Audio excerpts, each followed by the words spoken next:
Before he ever moved to Gotham City, before he grew into the overweight, obsessive sad sack of his later years, the Penguin was a poet and a dandy who lived in London.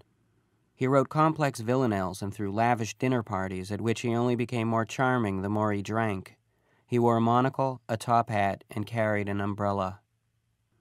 One evening, at one of his dinner parties, after hours spent sipping absinthe, the Penguin ran up to the roof of his building, opened up his large black umbrella, and leapt off into the air.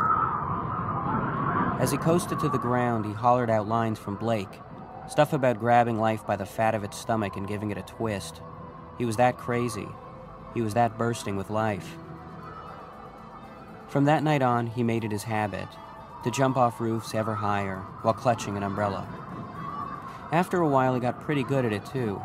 He saw that by kicking his legs and twisting his back a certain way, he could actually prolong his flight, coasting all over the place, sometimes only landing after several daring minutes aloft.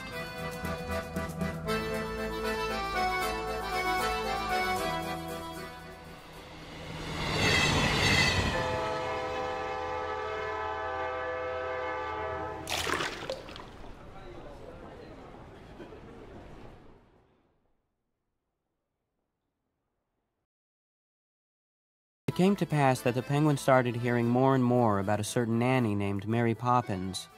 She too, he was told, had been floating around London hanging from an umbrella handle.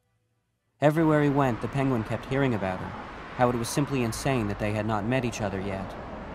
So finally a dinner party was arranged by someone who knew them both, and on the evening of the party, the Penguin walked into the drawing room, saw Mary Poppins on the divan, doffed his top hat, and bowed low, as was his style in those days. He'd planned a few things to say and do when first meeting Mary Poppins. He thought he might lift up his umbrella as though challenging her to a duel. He imagined she would smile and take up her own frilly, perhaps pink umbrella, and then, together, they would dance about the room, leaping over furniture, parrying and thrusting, perhaps even winding things up, breathing heavily nose to nose. Instead, what happened was the Penguin became very shy and quiet. As he stood there staring at her, his top hat felt needlessly clumsy, his monocle, too small for his face, and the squinting needed to keep it in place was giving him a slight headache. For the first time in his life, the Penguin felt ludicrous. "I imagine you two must have an infinite amount of things to speak of," said their host, as he sat them together at the dinner table. The Penguin nodded uncertainly.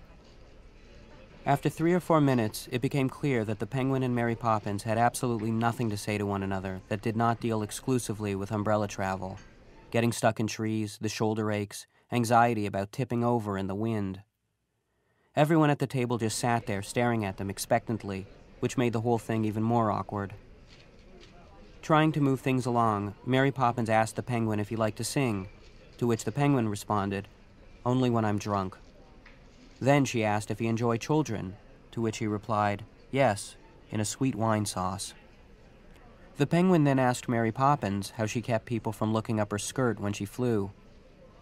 She smiled politely, then turned to the man on her left and asked him how he was enjoying the lamb. The man on her left was wearing an elegant, aristocratic cape.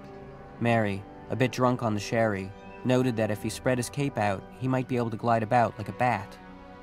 The man on her left chuckled and suggested that after dinner, they head up to the roof and give it a try, which they did.